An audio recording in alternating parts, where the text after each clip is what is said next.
Good evening and a warm welcome to the Learning Complex PCI through virtual real-world cases. I have with me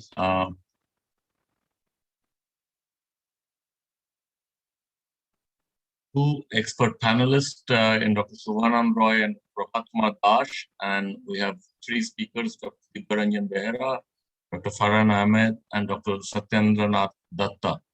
I'd like to introduce first our expert panelists. To introduce Dr. Subhanand Roy, he doesn't need much introduction because he's such a renowned interventional cardiologist and a good friend of mine.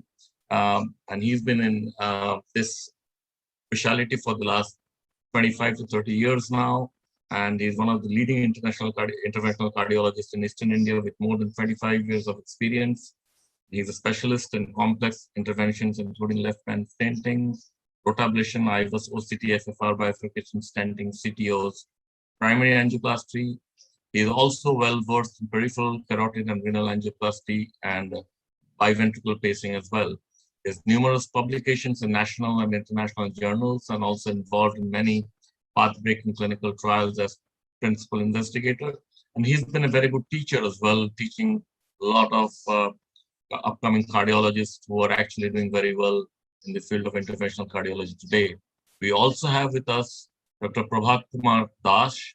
He is the Director of Cardiology Department at Capital Hospital and High Tech Medical College Hospital, Bhubaneswar. He was ex-director of Satya Sai Institute of Higher Medical Science, Puttapuri, Purti in Andhra Pradesh.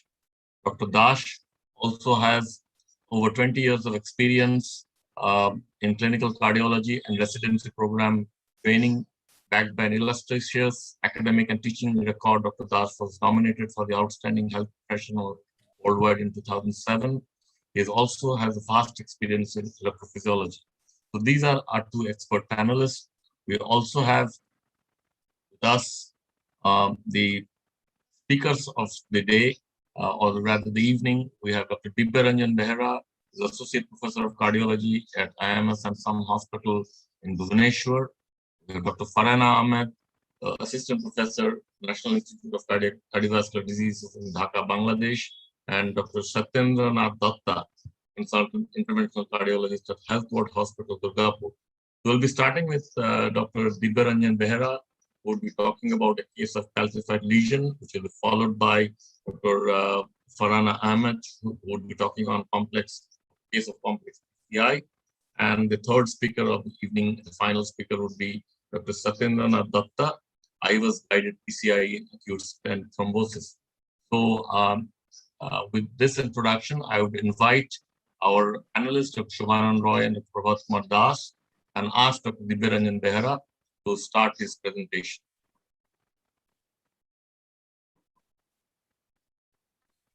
Good evening. Good evening. So without much delay, I want to start my presentation. I want to share my screen.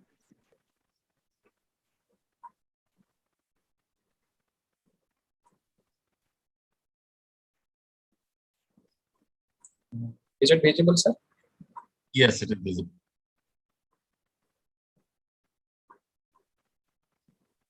Okay, so today I'm going to present a case of calcified LED lesion and how we approach to this kind of lesion. So the case summary is a 65-year-old male. He had history of acute coronary syndrome and it was instinct. And he had LV dysfunction with ejection fraction of around 44%. He presented to us with class 2 dyspnea and angina. Risk factors are he was hypertensive and a smoker. So this angiogram, you can see that this left main is very short one and dividing into LED and subcomplex. Subcomplex looks dominant, and LED you can see right from the ostium, just after the ostium, there is a calcific lesion up to the mid LED, just beyond the mid LED. Though the distal LED looks okay. This is from another view. Here the circumflex ostium also looks a little bit of around intermediate lesion, which is around 70% of stenosis. Now RC. RC is codominant one. So for approaching this type of lesion, we should have both physiological assessment as well as imaging before planning that which vessels need venous coverage. So for that reason, we have performed physiological assessment in form of FFR, and FFR to LAD was done, which was significant, it is 0.79, whereas FFR to circumflex was negative, it is 0.97. So from this, we know that we have to only intervene the LAD, and we should left L6 for medical medicine. So next question is the calcific LAD lesion. So before planning any strategy, we have to do some form of imaging to plan exact calcium debulking strategy. As we, this catheter is, this calcium is so much of bulky, so we have to pre-dilate because past ground IVUS catheter didn't work. So we have to pre-dilate with a 2 unit 10 mm. Then this is the lesion, you can see here, so much of calcium, and particularly in some areas almost 360 degrees of calcium, which is mostly subinguinal.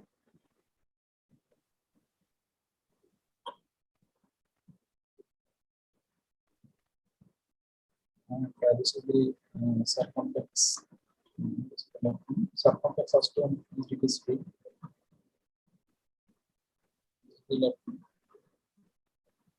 So from this, we got the idea that this our distal landing zone this year it is almost 2.9 millimeter. These are the narrowest points. Some of the narrowest points you can see that almost 360 degree or more than 270 degree arc of calcium is there. This is the carina. You can see the circumflex ostium is almost free. So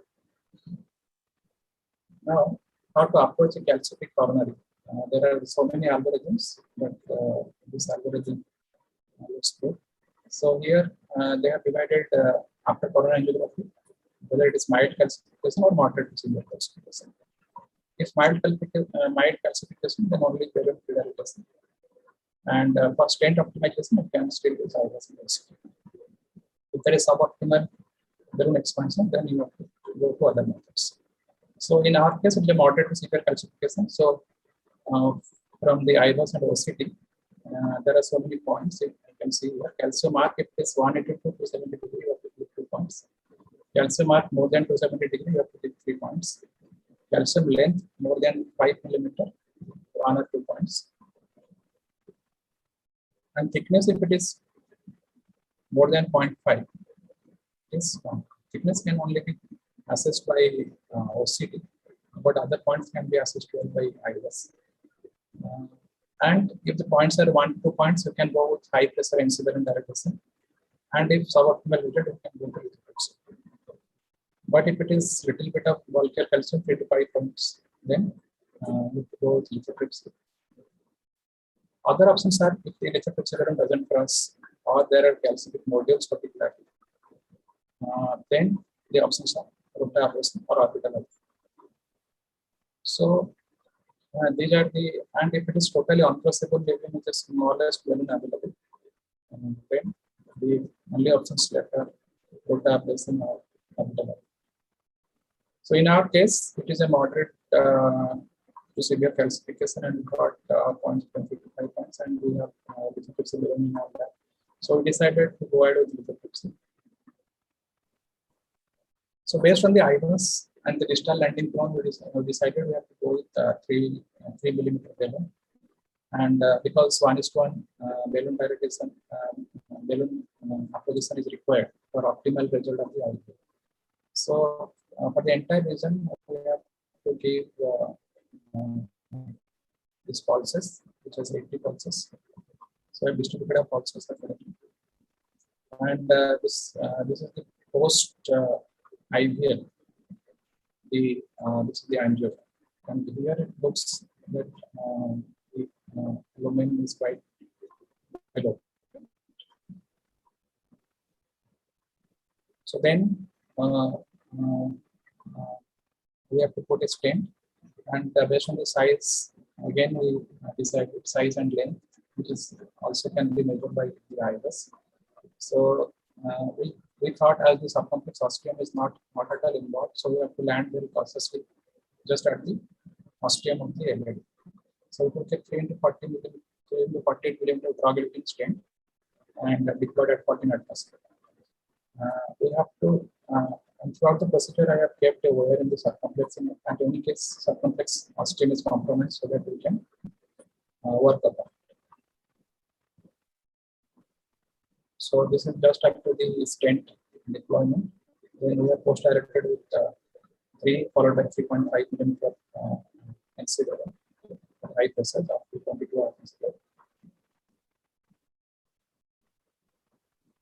Then we have performed the IVUS again to see what is happening. So this is the IVUS done post stent and post IVUS.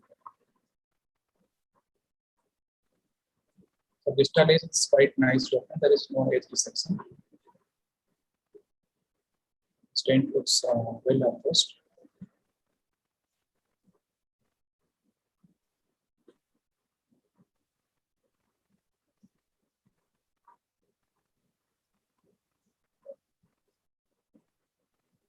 Here some of the calcific nodules are there, but the lumen, overall the lumen area looks good.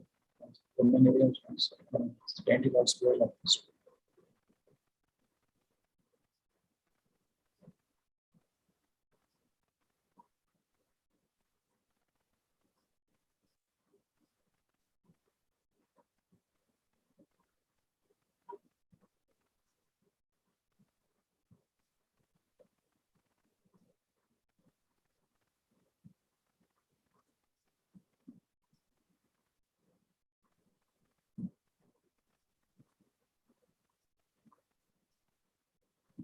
So we are learning what's the proximal and the ostium of the LAD.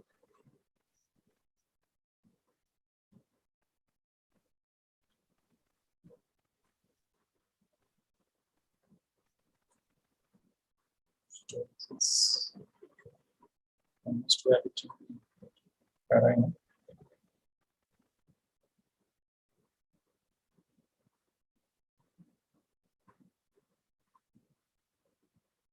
Here is the carina. We want spot access, but the circumflex ostium looks good. And so the left hand, the lumen area looks good. So, but we decided we have to again do some optimization on this proximal part alone. So again, we have direct retrospective with 4 into 6 mm level.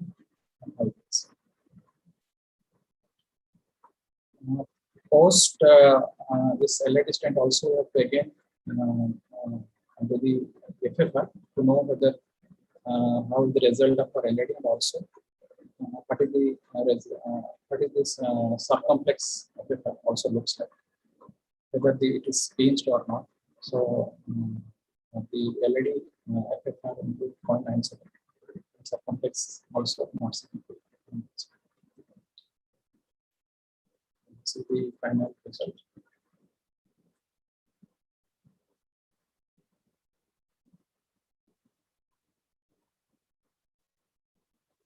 So to compare the pre and post, we got a good domain area. And at each point, it is always more than 6 millimeters square. And there is no edge dissection. The circumflex ostium is good. So, and all the branches, particularly diagonals and sectors, also flowing well. So, final take home message is for each complex lesion first thing is physiological assessment for revascular vessel, and ethical still is the gold standard. If a car or any other modality also please try to do it, because sometimes the left-hand bifurcation latency you need to do because the books are complex. You really want to stain or not. And next is imaging for any kind of calcific lesion, particularly or also lesion involving the proximal LED or into the coronary. So in that particular setup, imaging is a must. And if you are very well versed with IVUS or whatever the procedure, you can provide one of the development strategies. And after that, after your bed preparation is complete, quite good, then you have to get your step. So that you get the optimal result. So thank you for your present hearing. I'm stopping sharing. Thank you, Dr. Behera, for this excellent case. I hand over the podium to Dr. Shobhanan Roy and Dr. Dash for their valuable comments and discussion points. Thank you, Dr. Deb. And I must congratulate Dr. Behera for his wonderful presentation. A nice case. But to me, it appeared there are two limitations of IVL in this case. Number one, the artery, the calcification is too long. It's almost an extensive calcification. And there, if you have such a long stint of calcium, and your pulses can be finished with one placement, and there you might require a second IVL balloon. So in our country, it is a very expensive, proposition altogether. Otherwise, there is nothing to say about that. If the patient can bear such cost, then it's okay. Yes, but in a very extensive calcium, I think the atherosclerotic procedures would have been a better choice than IVL. Perhaps this is my first comment. And the second comment is, if you look at the left main, just beyond the, just before the bifurcation, there is also some amount of calcified plaques. And also it is found when you did an IVUS, and it was seen that beyond the proximal part of the LED stent, there is a calcium, which is not really very significant, but yes, there is a calcified plaque. And also the left main extent of left main or length of left main is not very long. So in this case, you could have come to the ostium of the left main because it would be a better choice to have the left main covered if there is a plaque also. What is your opinion about that? Sir, we actually discussed this case because there is always two school of thoughts whether to, because the plaque burden is very less, almost less than 30%, and the lumen area is good. So there is always a, and if we come across the left main, the thing is that circumflex, which is like a codominant circumflex, it has to be J, and then we have to go for again side branch and plus minus one step. So deciding on that, and we thought first we'll try this method, so that the side branch is free, total free of space. But just one comment, small, rebuttal about that. All the, all the studies which showed left main stenting versus the ostial placement of the stent in LED, it shows that if there is no left main lesion, it is better to have placed the stent placed at the ostium. But if there is a lesion in the left main, it is better to crossover, have a crossover, and in the crossover, in most of the cases, you do not require one stent, just a kissing balloon, maybe kissing balloon or maybe nothing, So I think as the left main length is very short, you could have come to the ostium. Okay, there are a lot of discussions to be ready. Dr. Das? Yeah, so in my opinion, I would have covered left main, correct. Left main plaque won't leave like this. So left main is very, you can't leave the plaque, even though it is plaque burden is less than 38%, but don't leave it. And thank God you didn't dissect that area, because you put the stent there, landing zone was there only. There high chance of a dissection or a plaque rupture there. And I would have covered left main. The second thing, supposing you don't have IVL, what would have done? Rota was also in the Rota was there is also in the Yeah. Why not these your balloons, scoring balloons or Flexton? Yes, sir. But the amount of injury with Flexton and other, I think I will just have if the patient is after. Yeah, Rota. If I will not, the Rota would have been the first choice. Yeah. Fine. Okay, what kind of balloon taken? What balloon taken post dilated? What is the balloon size? Sir, first one is 3.5 into 10, then 4 into 6. Last one is 4 into 6. That ostium. Okay, a good case, good presentation. Thank you very much. Yeah. I think I would agree with Dr. Roy and Das that actually, placing the stent absolutely on the ostium of the LAD, first of all, it's a very tricky job. Angiographically, to do that. Secondly, with the presence of plaque, as Dr. Das and Dr. Roy mentioned, that the chances of a dissection is very high. And if you had dissected at that point of time, you had the imaging to see it, then you would have landed up into 3 stents, at least 2 stents to begin with, and possibly a third one as well. So I think for teaching purpose, I think your techniques are very, very good. That you did the FFR of the L6 ostium to begin with, and you checked it. That was a very good strategy. But I think pulling the whole stent into the left main would be a better strategy always. And as Dr. Suvanand mentioned, being it a short left main, you had no choice but to come up with the ostium, because otherwise you wouldn't be able to do the part. So I think for teaching purpose, I think the teaching would be that you should not leave your stent in the ostium and take it to the left main. But in this particular case, I think you got away with it nicely. So congratulations.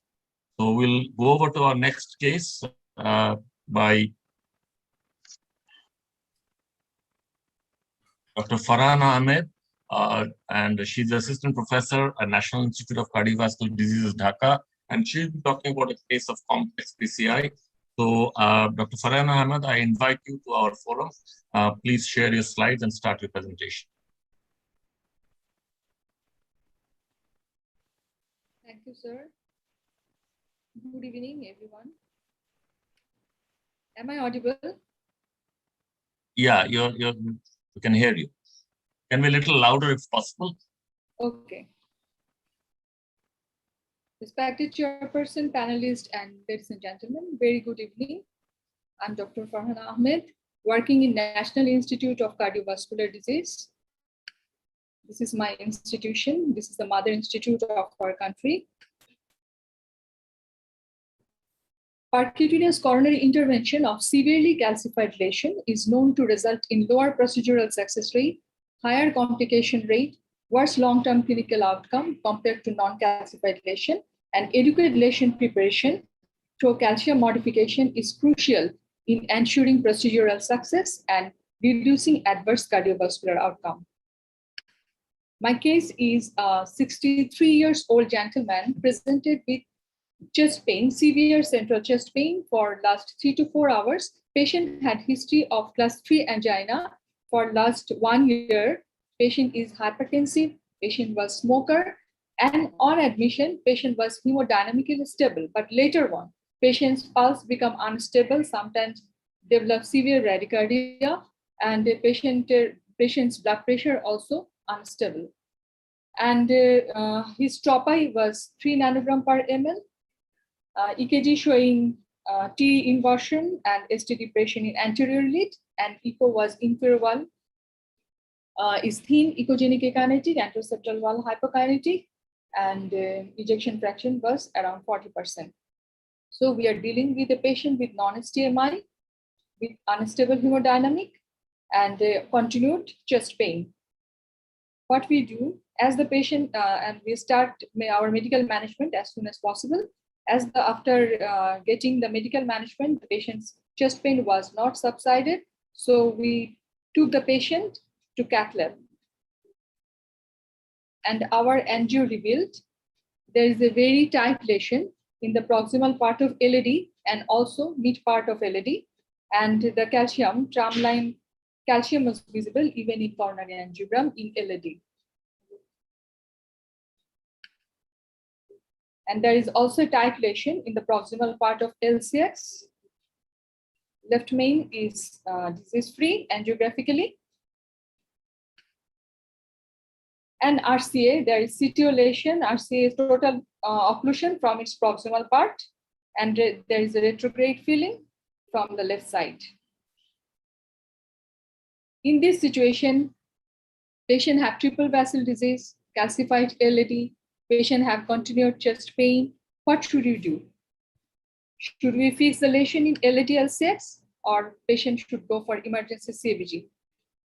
As the patient is hemodynamically unstable and the patient have continued chest pain, we decided to fix the lesion, and the echo showed the inferior wall is already akinetic.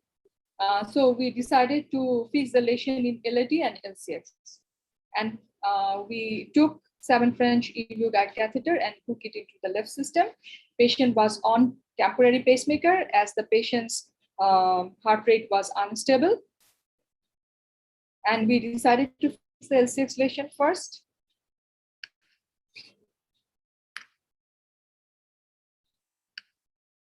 We use our workhouse wear, Renato wear, that is a floppy wear, which is negotiated throughout the lesion, and pre-dilate the LCX lesion with a 2 into 12 millimeter balloon at 10 ATM, and then done IVUS. As we found, the balloon was not fully inflated at 10 ATM, and we assumed that the lesion might be a fibrotic lesion. So we did IVUS in LCX.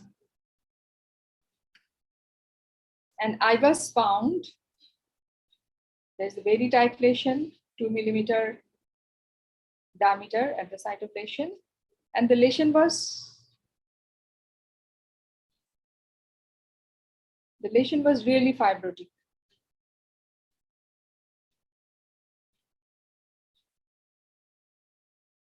And the LCX osteum is free of disease.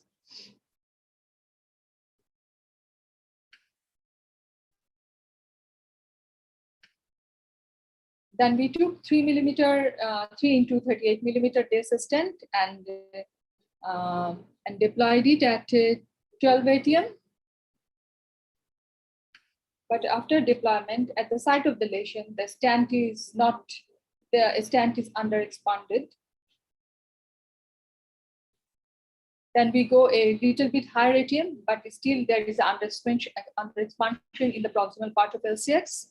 Then we took 3 millimeter short balloon, NC balloon, and inflate it at higher pressure, that is 20 to 22 ATM. Then the lesion, then the stent comes out its full expansion. And this is the ultimate result of LCX. Now come to LAD.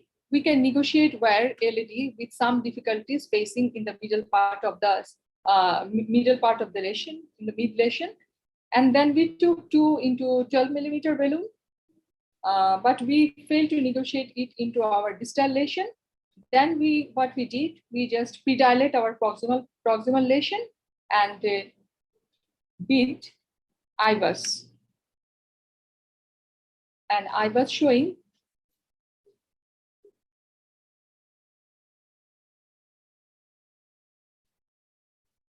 there is a fibrous lesion, and the distal part of the distal lesion, it is truly calcified, superficial calcification, more than almost 360-degree calcium arc, and there is proximal also fibrocalcific lesion.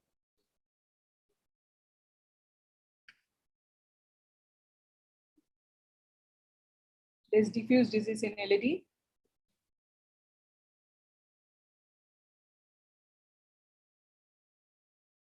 And there is also disease, significant plaque burden in the LED ostium. So and left main is disease free. My previous speaker already discussed in this about this matter. So I will not go through the detail. Our lesion is balloon uncrossable. There is moderate to severe superficial calcification. And in our cath-lab, there is rotational atherectomy device is available. So, and as our balloon is not crossing the distal part of lesion, we decided, and the lesion arc is more than 36 degrees. So we decided to rotational atherectomy to prepare our bed in LED. This is almost 360-degree calcium arc in the distal lesion, tight proximal lesion. And you see the lesion and vessel diameter, vessel is very narrow. Inner diameter is only 2.25 or 2.5. So we did rotational atherectomy with the 1.5 bar.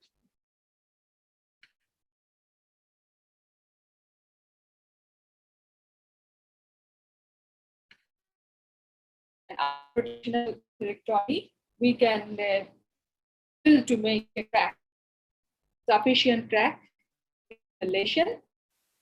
Here, hopefully this time we can prepare our bed. Then we took 0.5 balloon and did sequential inflation, pre-dilatation of distal lesion and of the proximal lesion. And we took 2.5 into 48 millimeter balloon with an intention to put at the left main is disease free in IVUS. And we took multiple views to ensure that we would not miss our ostium and their geographical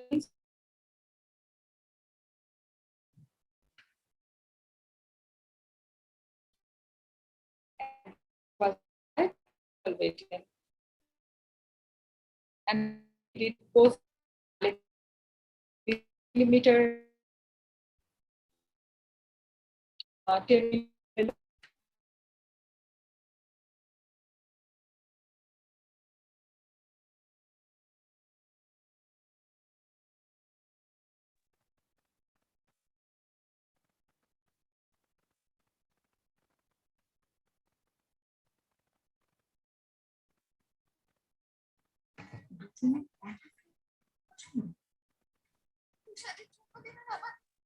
I think we have lost her for a moment.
I think we have lost the connection for Dr. Ahmed, Farhan Ahmed. Yes, we lost her. You can proceed. I think we can proceed with our next speaker, and when she comes back, she can continue with the case. So I invite Dr. Satyendranath Datta, the consultant interventional. She's connected. Sorry. She's joined. Okay. Yes, hold on. That, Yeah.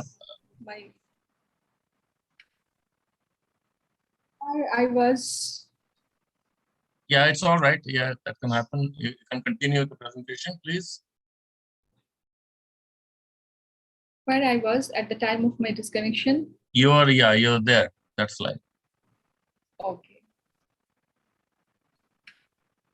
So you see in IVUS, there is a superficial calcification in almost more than 360-degree arc, and we are unable to cross our balloon, initial balloon. So we decide to prepare our bed by rotational atherectomy.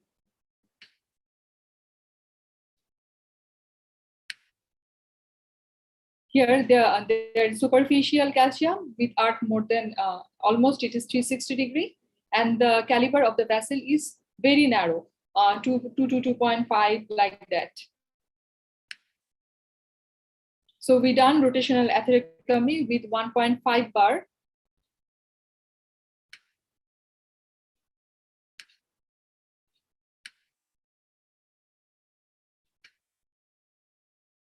And after rotational atherectomy, you can see there is a significant crack in the lesion, distal as well as proximal.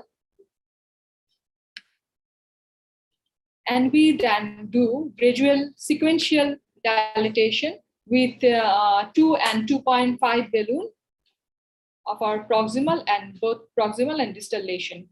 As in IVUS, there is a lesion in LAD ostium and left main is almost disease-free. So we decided to put our proximal part of the stent into LAD ostium.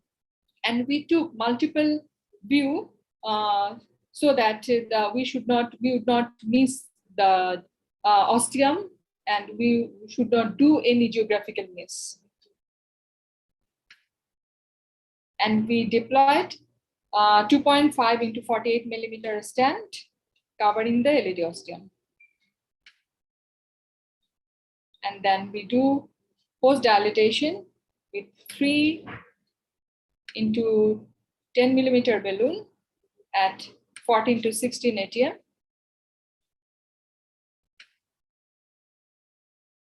And you may appreciate the result is angiographically acceptable.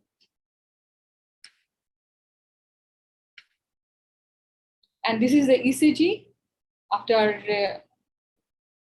PCI. There is no ST depression and T inversion in anterior gate.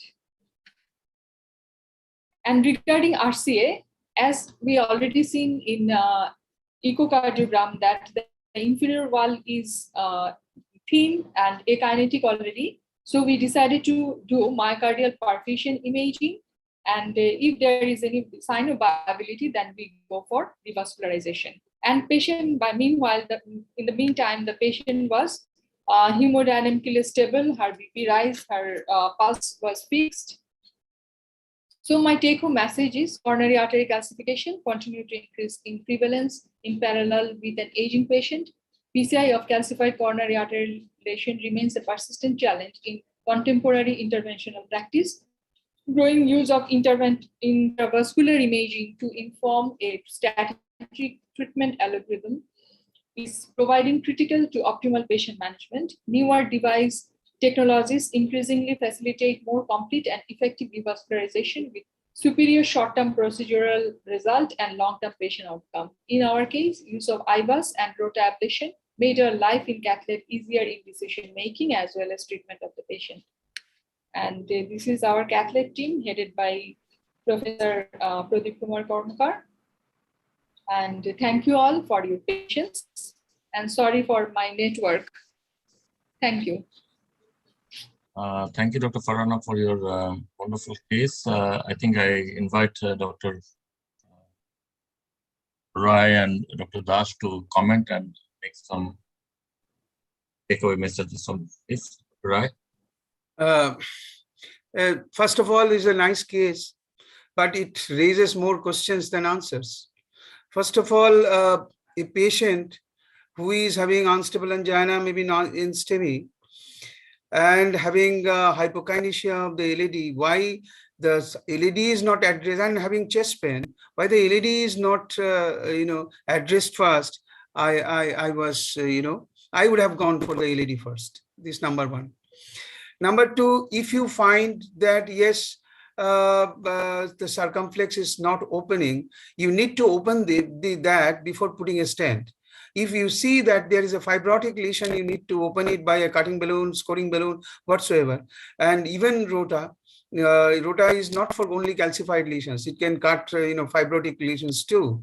So first modify the plaque, then you put the stent, and then you post dilate. Otherwise, the whole purpose is lost. If the lesion is such that you put a stent and you cannot open it with a post dilating balloon, there would have been a Pandora's box opened. This is number 2 comment. Number 3, and if you have a IVUS and a rota in your lab, there is no point going for everything in the first go. If I do not know why when your balloon is not crossing the lesion, how your rota, IVUS catheter crossed. This is a very amazing phenomenon. But so in your position, if I would have been there, I would have gone for the straight way. If I see that there is a tram track calcification in the LAD and my balloon is not going, I would have gone straight forward with the rota. Then I would go for a IVUS, other way around. So these are the questions needed to be discussed. And also, I believe that not all time an IVUS or an imaging is necessary to go for a rota or rotational atherectomy or something in a case where there is the patient is having chest pain and may have a 99% lesion somewhere. If you decide to go with a rota, you go with a rota. There is no point going for an IVUS and prove that yes, there is calcification, so I will go with a rota. No, you go with the rota. And the most important indication in such cases for rota and all is if your balloon doesn't go and if your balloon doesn't inflate fully. Yeah, it's good. It's good case. Dr. Farah is present very nicely. The thing that for learning purpose, your LAD has critical stenosis. If you would have developed some complication by opening L6, then hypotension, then the patient, you would have lost the patient on table, because LAD has critical stenosis and hypotension, the coronary perfusion facility is further low, and patient have extensive macula ischemia, hypotension, arrhythmias. So that's why you should have treated LAD first. Second thing, as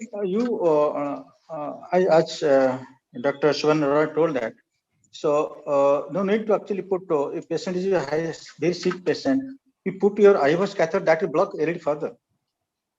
So you should not make delay and putting IVUS catheter. Instead of go dilate. That is now patient has acute concern of some sort of soft plaque might have been there. You could have opened little bit of the lesion. Then you could have tried rota, this IVUS, rota, etc. And second thing, you put a big LED, you put 2.5 stent and dilate 3 balloon. Why not taken a diameter of LED? Why your IVUS? You should have taken diameter. You have determined diameter LED. Accordingly, you have taken a big stent. 2.5 and 3 balloon is not correct. I think it should have taken as per the your diameter of LED. You have taken the proper stent and then post dilated it.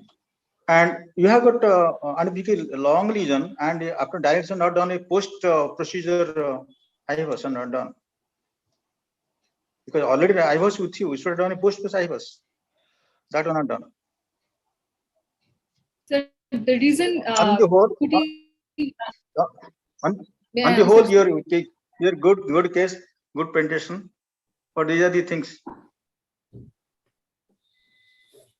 Sir, the reason to put the stent LCX first, because there is a mild, angiographically, there is a mild lesions in the LAD ostium. Our presumption that if I need to cross the stent to LAD ostium, then we might feel difficulties during crossing the stent or balloon to LCX.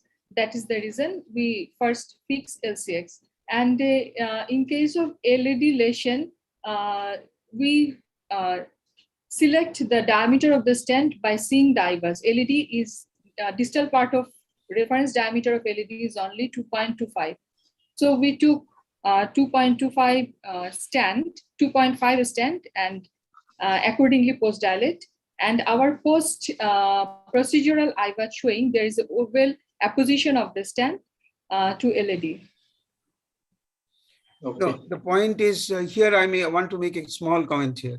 If you find that your culprit vessel is LED, you also have a disease in LCX, go with the rota into the LED, open the artery so that the flow is restored, then you go to the circumflex. What is the point? But if you keep that, what Dr. Dash was saying, that is so important to understand, that if you do if you keep the LED blocked, and if you do something in the LCX and suddenly there is a dissection or something and hypotension, you lose the patient. So you need to open the culprit vessel first. It does not make any sense to put always a stent. You open the vessel with the rota, maybe dilate it, and see the blood flow is fine. Then you go to the LCX, do your job, keep the strategy intact. So do not neglect the culprit vessel. That's more important, The patient is having chest pain, his hypotension, hypokinesia of the apical septum and everything goes in favor of the LED as a culprit lesion. So you cannot ignore the culprit. Okay, nice. Good. What kind of antiplatelet therapy were you using during the procedure and after the procedure, Dr. Farhan?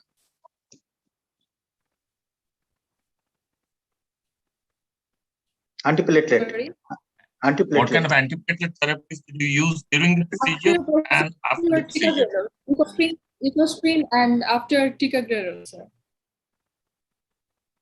Did you use any GP2B inhibitors intra-procedure? No. No. All right. So I think the points are well taken by Dr. Subhanan Roy and Dr. Dash. I think it's a great learning case. Good thing which you did, that you did not do the RCA going by the tests which you did, myocardial perfusion test. So I think that was a good decision as well. So I think hopefully we learned from this case that we should do the culprit first. And as Dr. Subhanan Roy says, that if you have a concern about the side vessel approach with the stent later on, I think you should open up the artery, give some breathing space to the patient, and then tackle the secondary lesion. Because in this particular case, the circumflex lesion was definitely a secondary lesion, and the culprit was the LED, which was a kind of a complex LED lesion. So I think thank you very much again, Dr. Farhan Ahmed, for your excellent case, which brought up so much discussion. So we move on to our last presenter of the evening, Dr. Satyendranath Datta, with the consultant interventional cardiologist at Health Board Hospital, Durgapur, and he's going to talk about IVUS guided PCI and acute stent thrombosis, which is a very good subject we're discussing. We have been talking about a lot of bifurcation lesions and calcific lesions, but this acute stent thrombosis is coming up after a long time. So very eager to hear from you, Dr. Datta. Over to you.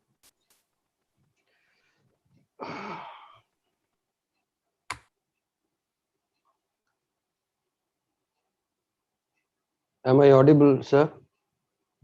Yes, you are audible. You can share your screen. Okay.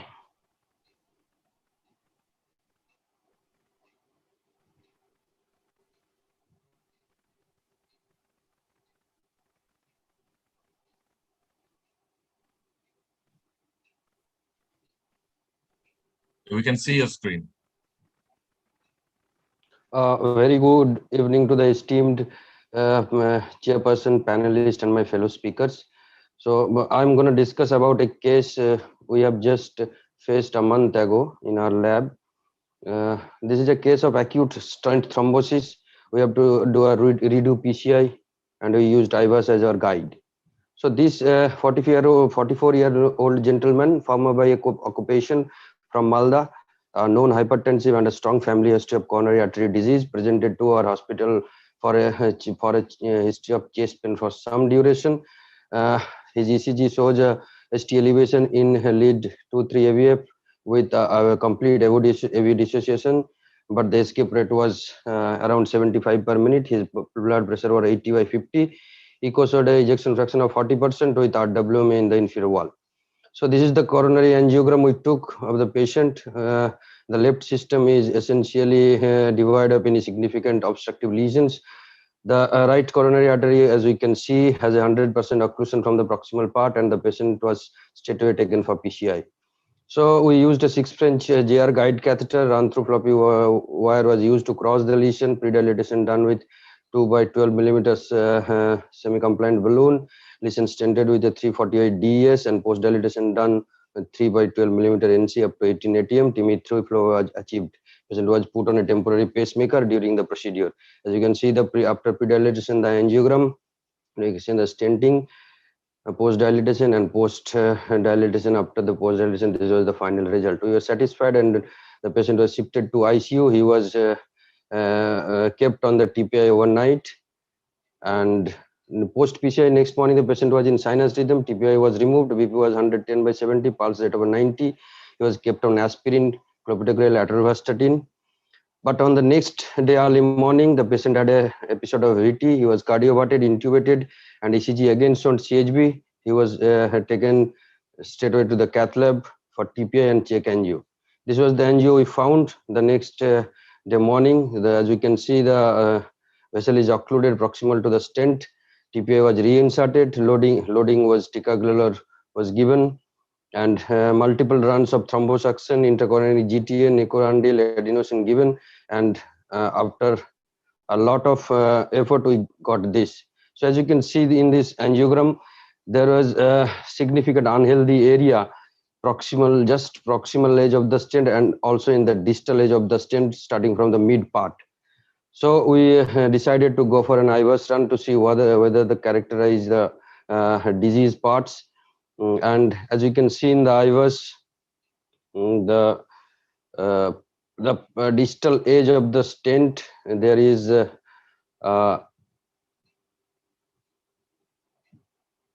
as you can see, we come to close to the stent. There is a little bit of plaque prolapse within the stent.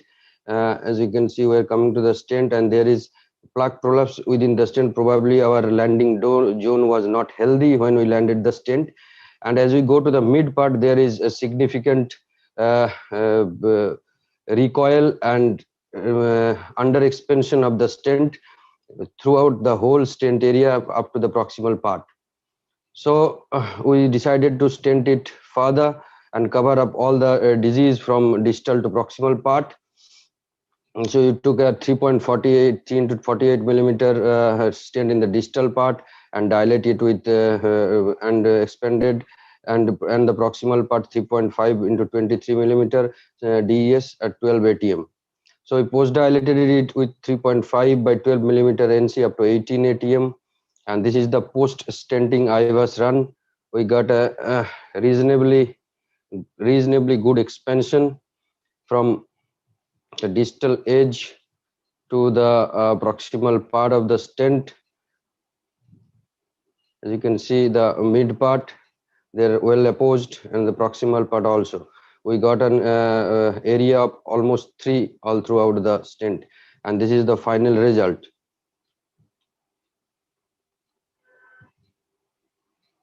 So patient was extubated on day 2 after redo PCI. TPI was removed, discharged with aspirin, ticagrelor, atorvastatin, dapagliflozin, and torsemide.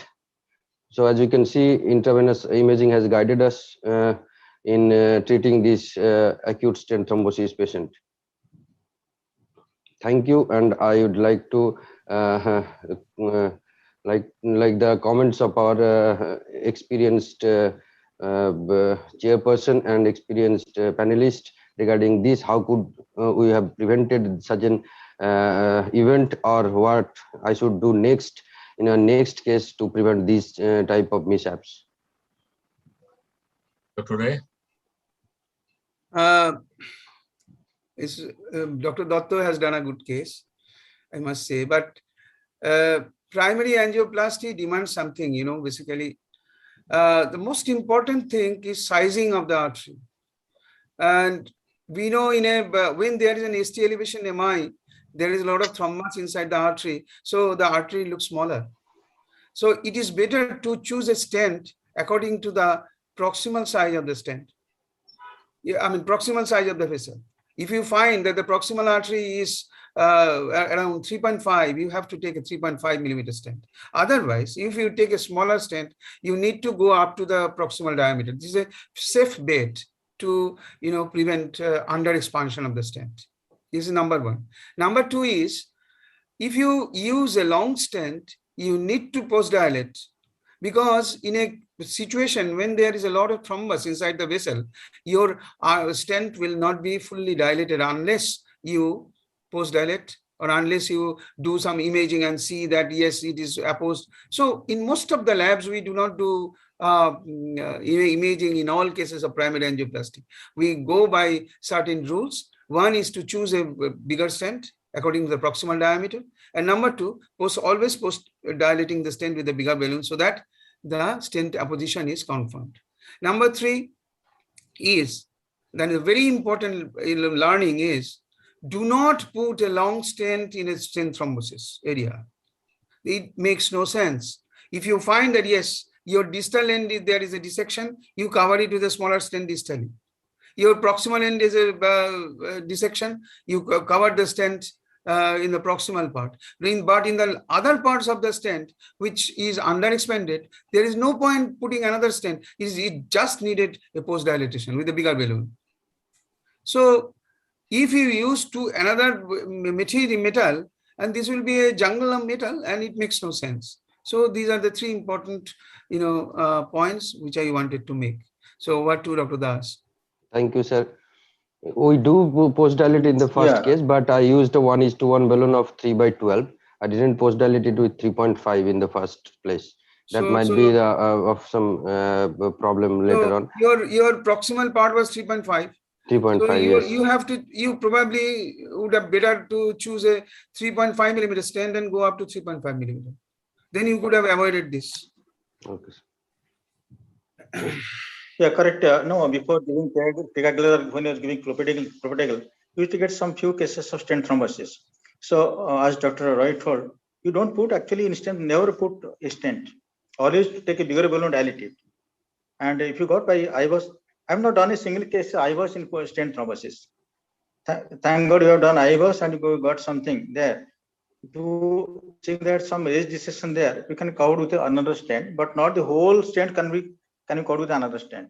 Only bigger balloon taken, you have dilated it. Maybe you have given some your GP2 inhibitors, intracoronary or whatever, but there's no need to put a long stent. And I saw that first injection there, after putting a stent, there's some irregularity in the proximal stent also there angiographically. Yes. You can't leave that like that. Some irregularity there in proximal to stent. You could able to, it is really a catastrophic condition. You could able to tackle the case. That good thing. Congratulations. But I think you should not taken one more stent there. Probably a small stent distal you can put. Thank you very much. Thank you, sir. So, Dr. Ray, what do you think was the main cause for this acute thrombosis? I mean, was it the stent dissection, or was it under sizing of the stent, or was it any other milieu which is actually brewing up there? So what could be the cause, or was it multifactorial? So basically, the rule is if there is stent thrombosis within 24 hours or so, it is mainly operator's problem. So either it is underexpanded or you have left some dissection. So the stent was occluded from the very proximal edge. Probably there was a dissection, or there was an irregularity or under expansion inside the stent in the proximal part. And that is the reason why there is a stent thrombosis. So to me, it appeared that probably the cause of this stent thrombosis is under expansion. So I always take a bigger stent, and proximally, particularly in a case of acute ST elevation MI, I always take the stent according to the proximal diameter. And if you take a bigger stent, it always prevents, stent thrombosis. Just the size of the artery looked 3.5 to me. I mean, that would have been the correct size. As Dr. Datta would know that, I mean, as Dr. Roy mentioned, that, in an acute MI situation, you are actually undersizing if you go by the angiographic result. So you just go by the proximal reference diameter rather than the distal in this particular case. So here, I think 3.5 size stent would have been the ideal one to begin with. So probably there was undersizing and underexpansion, and also some kind of dissection because you had a proximal cutoff. That was one of the reasons. Anything else, Dr. Roy, you would have done in terms of the antiplatelet regimens in this kind of patients? I don't think antiplatelets are at fault, because, and if you have a clopidogrel resistance or so, it usually appears later. And the drug failure appears later, because in the very first, unless somebody has not given a clopidogrel, somebody missed those, these are other things. But in hospital settings, when there is acute MI, there is bolus drugs, there are so many drugs around, it does not have stent thrombosis due to antiplatelet failure within one day or so. It takes 7 days, 5 days to 7 days to appear. So, so antiplatelets are fine.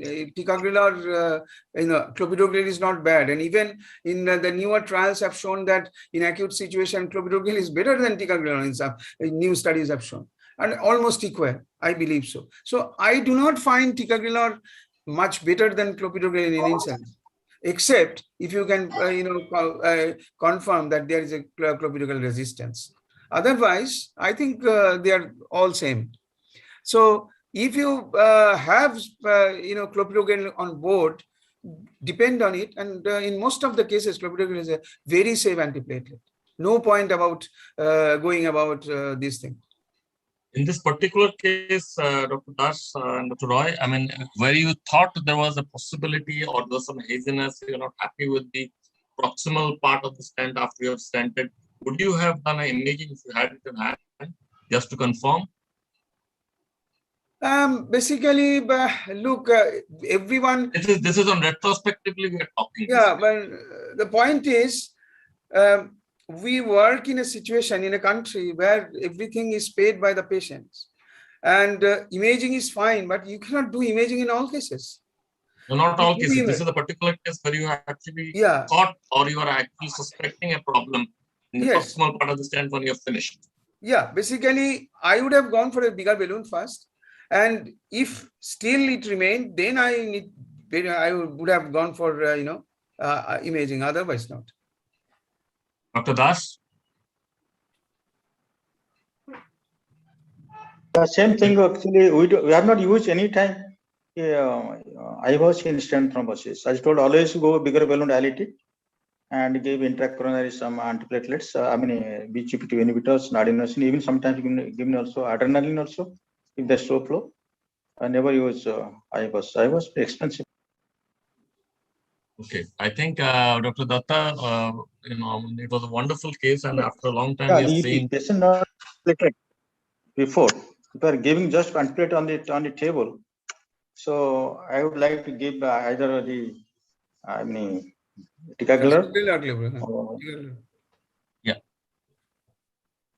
So thank you, Dr. Datta, for your case, and I think we have finished all our presentations, and I thank profusely my expert panelists, Dr. Subhanan Roy and Dr. Das, and also our presenters, Dr. Datta, Dr. Farhana Ahmed, and Dr. Bera. I would also invite Dr. Ahmed and Dr. Bera if they have to make any comments on their colleague's case for a couple of minutes, and then we can finish our session. Do you have any comments, Dr. Farhana?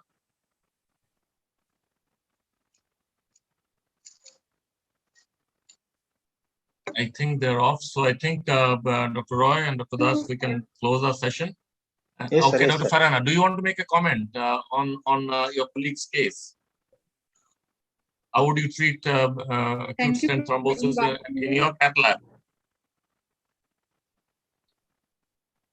My connection problem is. No, we can hear you. I couldn't hear you clearly. The presenters presented very nice. Presentation was very nice. Good. Okay, thank you, Dr. Das, and thank you, Dr. Subhanam Roy, for Thank you, Thank you, everybody. Good to the night, sir. extreme panelists, and thank you very good everyone. night. Good night. Thank you, sir. Good night to all of you. It is.